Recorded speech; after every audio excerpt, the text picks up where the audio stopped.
syarat nak sah semaya. Nah, ada beberapa perkara. Kalau kita ambil ayat suci Al-Quran saat ni, ipung mari satu persatu. Sebab tu ulama' saat ni mari buat bahasa. Nah, pertamanya syarat nak sah semaya, kena kita duduk dalam keadaan suci dan juga bersih daripada hadas-hadas besar dan juga hadas kecil. Tu syarat nak sah semaya. Mana dalil? Dalilnya Tuhan royak, innallaha yuhibbut tawabin wa yuhibbul mutatahhirin. Ha, tu ayat yang Tuhan royak. Nah, itulah sesungguhnya Allah Ta'ala sangat kasih. Allah Ta'ala sangat sayang kepada orang yang banyak bertaubat. Dan Allah Ta'ala kasih kepada orang yang mengasihi orang-orang yang sentiasa membersihkan dan menyucikan diri dia daripada dosa-dosa kecil dan juga dosa besar. Itu ayat yang pertama. Syarat nak sah semaya kena cuci daripada hadas. Syarat yang keduanya, suci daripada tubuh badan. Cuci pakaian. Cuci tempat semaya daripada benda-benda yang najis. Baju kita nak semaya kena cuci. Tubuh badan kita kena cuci daripada najis. Tempat kita nak semaya pun kena cuci daripada najis. Jadah kita nak semaya pun kena cuci daripada najis. Tu syarat nak sah semaya. Ketiga, kita kena tahu waktu masuknya. Kena tahu waktu masuk. Lalu itulah Tuhan royak dalam Quran. Tuhan royak, aqimis salata liduluki syamsi ila ghasaqil laili wa qur'anal fajri. Facebook. Ni ayat sakut paut dengan apa? Sakut paut dengan waktu semaya. Nah, Tuhan royak dalam Quran, dirilah semaya ketika gelicir matahari. Gelicir matahari ni waktu zuhur. Bukan pukul 12, bukan pukul 1. Waktu zuhur saat ni, waktu dia masuk apabila gelicir matahari. Makna kata matahari naik diri time, lepas tu gelicir sikit. Nampak bayar tu tak sama dengan bayar tak duduk tapak pun kita. Tu dia panggil gelicir matahari. Masuk waktu zuhur. Hingga sampai masuk waktu asar. Waktu asar pula masuk dia nak cem mana? Apabila bayar kita duduk diri panjang ni lebih pada cocok teh hak bayar kita ni. Tu masuk waktu asar. Mana kata berjatuh matahari. Matahari condong lagi. Kalau bayar duduk sama lagi, tak masuk waktu lagi. Kalau bayar ni panjang pada benda. Bayar ni panjang pada benda, maka tu masuk waktu asar. Lepas tu tergelam matahari, waktu ngorek pula. Gelam matahari naik sopok merah, alik naik. Tu masuk waktu ngorek. Apabila habis sopok merah siap belakang dah, dia alik naik sopok merah habis macam dah. Jadi gelap molek, tu masuk waktu Isya. Lepas tu waktu subuh pula naik fajar sodik. Tu waktu semaya. Budak lah ni tak pandai dah. Kalau jam apa, agak pakai tak tengok semaya. Dia pakai waktu pukul apa semaya. Ni kita kena ajar juga. Tak tahu mana kita sesak le laut sekali lagi. Sesak le bukit. Tak ada jam nak semaya masuk waktu pesen mana. Ni tempat pecemeh. Hak Tuhan royak dalam Quran ni. Tu syarat nak sah semaya. Kena semaya dalam waktu dia. Masuk waktu. Lepas tu yang keempatnya, menutup aurat. Menutup aurat. Kerana Tuhan royak dalam Quran saat ni. Mu nak semaya ke? Ya Bani Adam, khuzu zinatakum inda kulli masjidin. Hei anak Adam, eloklah pakaianmu, moleklah pakaian kamu apabila kamu nak semaya. Lalu tu molek sini ni pakaian yang bersih, yang cantik, yang tak tak terlebat dengan najis. Tu nak royak atau syarat nak sah semaya, kena tutup aurat. Pakaian yang elok tadi tutup aurat. Bukan semaya saya dia udak lah. Semaya pakai tutup aurat dia. Lepas tu yang kelimanya menghadap kiblat. Mana kiblat? Tuhan royak sana ni ke? Tuhan suruh paling menghadap ke fawalli wajhaka syatral masjidil haram. Daripada Masjid Aqsa paling mari menghadap ke Masjidil Haram. Wa haitsuma kuntum fawallu wujuhakum syatrah. Muduk bucu mana pun dalam dunia ni menghadap kepada Masjid Haram. Tuhan paling kiblat menghadap ke Masjid Haram, iaitu Kaabah. Tu dalam ayat suci. Kesimpulan ulama mari pun supaya kita mudah ni lebihnya ulama. Kita nak baca ayat sendiri Quran ni, kita tak pandai nak tafsir, sungguh dah lah. Nak ke mana ayat ni, hurai pasal ni nak pergi ke mana, kita tak reti, tak ada ilmu. Tapi dengan sebab kita dengar ulama' kita saat ni, ni habak tu lah tepat ambil hukum di dalam mazhab kita ahli sunnah wal jamaah daripada Al-Quran. Mula-mula kita ambil Quran. Kita ni tak pandai letak nak ambil Quran.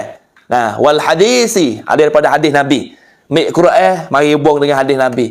Lepas tu ijma', kena ijma'. Ijma' ni ulama' buat sepakat. Balah ni weh, dalam ayat ni nak gini weh, tu ijma' ulama'. Lepas tu al-qiyas. Qiyas ni banda apa ni panggil badu dengan benda. Qiyas. Zaman Nabi naik kuda, naik unta. Zaman kita naik motor, naik kereta. Tu dia panggil qiyas tu. Masa ke semasa dia ubah sama. Tu di antara tempat ambil hukum kita dalam mazhab ahli sunnah wal jamaah, Al-Quran wal hadis, qiyas dan juga ijma'.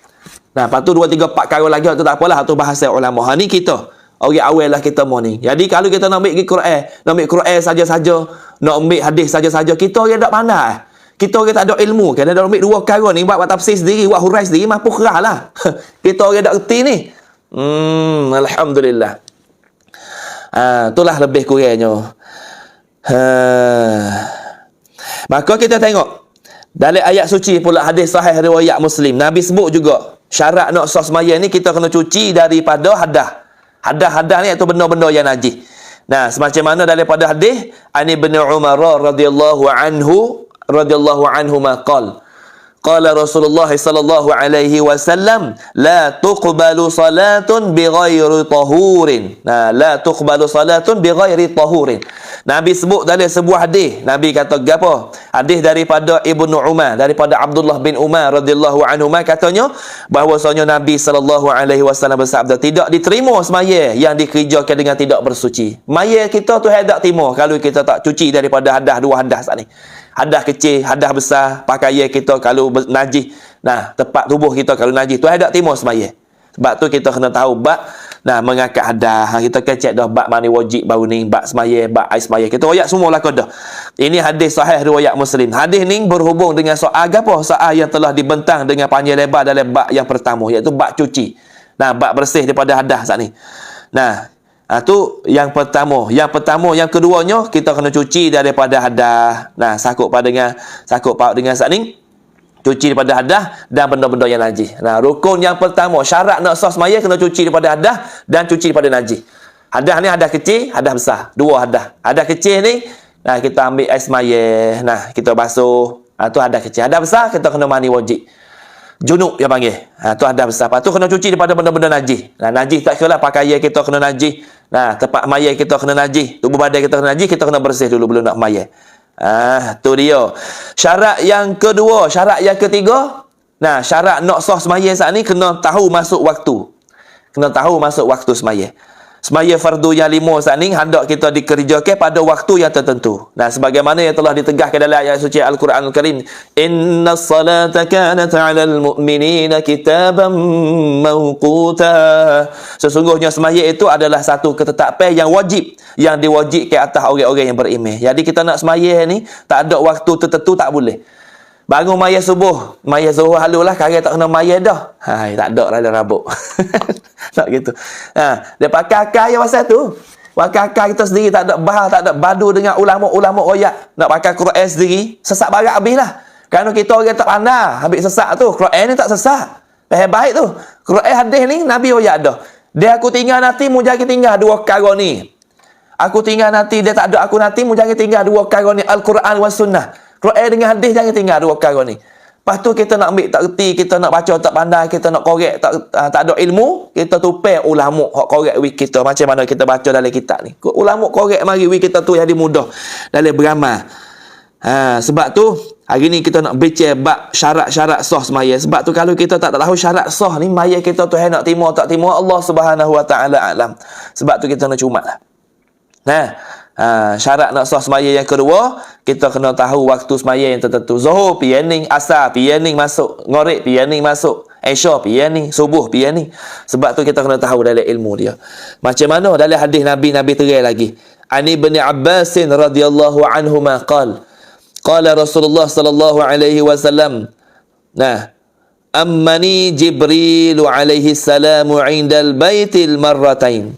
فصلى بي الظهر حين زالت الشمس وكان قدر الشراك وصلى بي العصر حين كان ظله مثله وصلى بي المغرب حين أفطر الصائم وصلى بي العشاء حين غاب الشفق وصلى بي الفجر حين حرم الطعام والشراب على الصائم فلما كان الغد صلى بي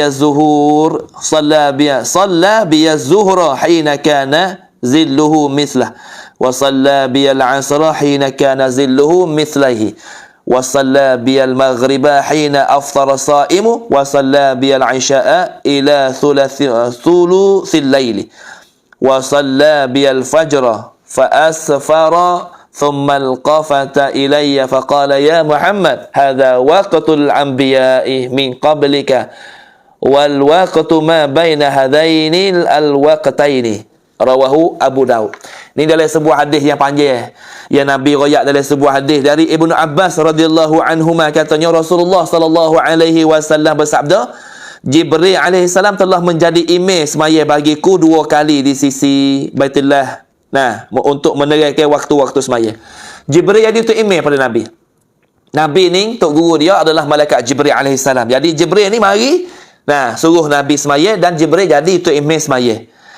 Nah, di mana? Di Baitullah. Untuk apa? Untuk nak terang pada Nabi cara semaya, waktu-waktu semaya. Lalu dia semaya Zuhur dengan aku. Nabi kata malaikat Jibril maya Zuhur dengan aku jadi makmum di belakang dia, dan juga Jibril saat ni semaya Zuhur saat ni dengan ketika gelicir matahari. Matahari waktu ni, gelicir matahari gelicir sikit lepas pada nampak bayar dah, tu masuk waktu Zuhur. Iaitu ketika kelihatan sedikit bayar-bayar yang menunjuk gelicirnya. Jadi kalau matahari betul time ni, matahari diri time ni, dia tak ada bayar kita. Bila matahari gelicir sikit, dia nampak bayar. Bila nampak bayar itulah masuk waktu Zuhur. Ni Nabi jelas dalam sebuah hadis. Dan Jibril maya asar pula dengan aku. Ketika mana? Ketika bayar-bayar suatu benda sama panjang dengan benda itu. Mana kata kita cocok satu benda, matahari duk alik ni. Kalau bayar ni tak sama panjang lagi, tak masuk waktu asar lagi. Kalau bayar sama panjang dah, masuk waktu asar. Tu Nabi royak pada kita, Jibril ni mari ngajar waktu semaya. Nah, kepada Nabi di Baitullahil Haram. Nah, bawa masuk waktu ngharik pula. Nah, wa salla biyal maghriba hina aftara as-saimu. Malaikat Jibril mari ngajar aku pula masa aku nak semaya waktu ngharik saat ni. Masa mana? Ketika matahari masuk, ketika matahari jatuh, semasa orang yang berpuasa nak buka puasa. Nak buka puasa, matahari jatuh, wah, naik sopok merah, masuk waktu ngharik. Maka orang buka puasa, masuk waktu ngharik. Ni malaikat mari ajar Nabi. Wa salla biyal isya'a hina ghaba asy-syafaqu. Nah, dan malaikat Jibril ngajar pula Nabi kita pada waktu semaya Isya. Nah, semaya Isya saat ni ketika hilang mega merah, hilang sopok merah. Nah, mata waktu ngharik ni boleh jatuh matahari yang naik awan merah di seluruh kaki bukit, belah jatuh lek naik ada awan merah. Tu masuk waktu ngharik. Buah habis awan merah dah di kaki bukit, di kaki langit, maka masuk waktu Isya. Inilah di antaranya yang mana Nabi SAW semaya sama dengan malaikat Jibril. Malaikat Jibril mengajar waktu masuk waktu semaya kepada Nabi kita. Nah, wa salla biyal fajra, dan malaikat Jibril maya subuh kali dengan kami pula Nabi kata. Jadi tu email pada kami. Hina haruma at-ta'amu wasyarabu 'ala at-ta'imi. Maya Isya, maya subuh pula saat ni malaikat Jibril mari ngajar Nabi pada waktu semaya subuh. Nah, dengan ketika diharamkan makan dan haram minum atas orang yang puasa. Tu masuk waktu subuh. Dia masuk fajar shadiq, masuk waktu subuh. Kalau fajar kazib tak apa lagi, boleh buka, boleh makan sahur kita tu. Ni waktu yang kata syarat-syarat nak semaya, kena tahu waktu masuk waktu semaya. Falamma kana al-ghadu, nah setelah itu maka pada hari esok pula, nah salla biyal zuhra hina kana zilluhu mislah. Nah, buat esok sekali lagi Jibril datang lagi menjadi tu imam kepada kami. Nabi kata, ia semaya zuhur dengan aku ketika HP bayar sewaktu terbenam. Nah, sama panjang dengan benda. Jadi mari esok pula malaikat Jibril mari maya kali dengan Nabi. Malaikat Jibril jadi tu imam, Nabi jadi makmum lek belakang. Maka maya esok ni malaikat Jibril mari semaya di hujung waktu dah. Belum pada matahari nak gelicir, dan belum pada matahari bayar ada cocok tu nak sama panjang ataupun lebih panjang. Maka waktu tu malaikat Jibril maya zuhur mula. Nak oyak tahu waktu zuhur ni start daripada gelicir matahari hingga sampai belum pada matahari nak tunjuk bayar sama panjang. Tu waktu dia. Ni syarat sah semaya. Nah, budak-budak kita tak tahu gapo perkara dah ni bayar. Big boss kita dah. Tak tahu perkara dah lah ni waktu semaya. Tengok je lah ni, mudah lah kau. Nah, buat tanya asal nak tahu waktu, tak tahu juga. Lepas tu malaikat Jibril semaya kali dengan Nabi Zuhur, hampir-hampir nak habis waktu. Wa salla biyal asra hina kana zilluhu mislahi. Dan malaikat Jibril mari semaya pula dengan Nabi kita pada waktu asar, ketika hampir-hampir bayar suatu benda. Nah, 2 kali panjangnya. Bayar ni kalau kita cocok matahari duduk belah lek ni. Bayar ni kalau sama panjang, masuk waktu asar. Kalau panjang bayar daripada bayar cocok dua ganda, tu nak habis waktu asar, nak masuk waktu ngharik dah. Allah ni Islam ngajar kita. Kita tak tahu ni benda-benda lah ni. Nah, kalau tanya waktu masuk ke waktu bayar, kau nak tengok je. Tak pandai nak tengok matahari. Ha, betul tak? Betul lah. Kerana buat ilmu moden mari ni kita tinggal hak asal, tak reti pos sekarang. Dah, baki bukan agama kita lah, dok yak luar negeri ni. Orang kita pandai belaka. Nah, maya asal gitu lebih kurang. Wa salla bil maghriba hina aftara saimu. Dan malaikat Jibril maya sekali dengan Nabi pula jadi tu emeh pada Nabi ketika matahari masuk, semasa orang yang berbuka puasa dan orang yang berpuasa tidak berubah waktunya. Maka Nabi maya ngorik maya waktu tulah dengan maya hak magai.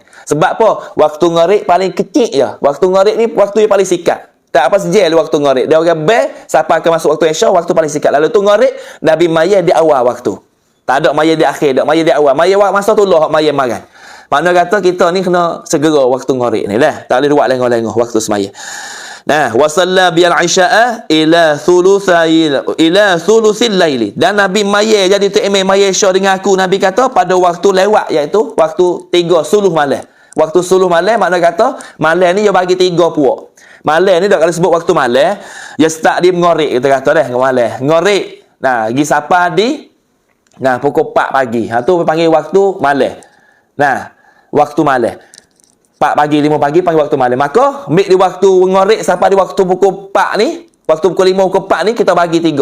Waktu pukul 4 atau pukul 4 lah mudah. Ambil pukul ni petang sampai di pukul 4. Makna kata ni 12 jam, 13, 14, 15, 16 jam waktu malam dah. Kalau kita banding mudah-mudah. 16 jam ni bagi tu ambil 3. Gia suluh malam tamu iaitu pukul ni sampai pukul 10. Tu suluh yang pertama. Suluh yang kedua pukul 10 sampai pukul 2. Maka suluh yang ketiga ambil di pukul 2 tu sampai pagi. Tu yang panggil suluh malam. Maka Nabi ni maya Isya dengan Rasulullah.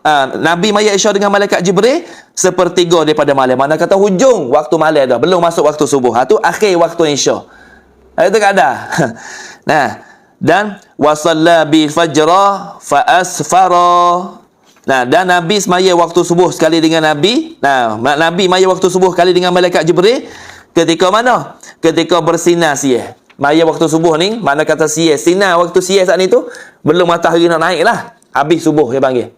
Habis waktu subuh, iaitu belum matahari nak naik. Nampak sinar, tak ada naik lagi matahari. Nampak sinar dah nak curah. Atau habis waktu subuh. Nah, thummal tafata ilayya faqala. Kemudian ia berpaling kepada aku. Malaikat Jibril paling ngadak kepada muka Nabi. Nah, faqala, lalu malaikat Jibril kata, ya Muhammad, wahai Nabi, wahai Muhammad, wahai Rasulullah, hadza waqtul anbiya'i min qablika. Wahai Muhammad, inilah waktu semaya nabi-nabi yang dulu. Waktu semaya nabi-nabi yang dulu daripada kamu. Nabi dulu maya waktu ni lah, wahai Muhammad, wahai Nabi. Wal waqtu ma baina hadaini al waqtaini. Dan Nabi malaikat Jibril pun sebut lagi. Dan daripada itu waktu-waktu semaya yang mudah diketahui iaitu di antara dua waktu ini. Inilah cara nak cek waktu semaya. Yang mana malaikat Jibril ngajar kepada Nabi kita untuk kita faham waktu semaya. Orang dengar pagi ni tak rugilah, percayalah.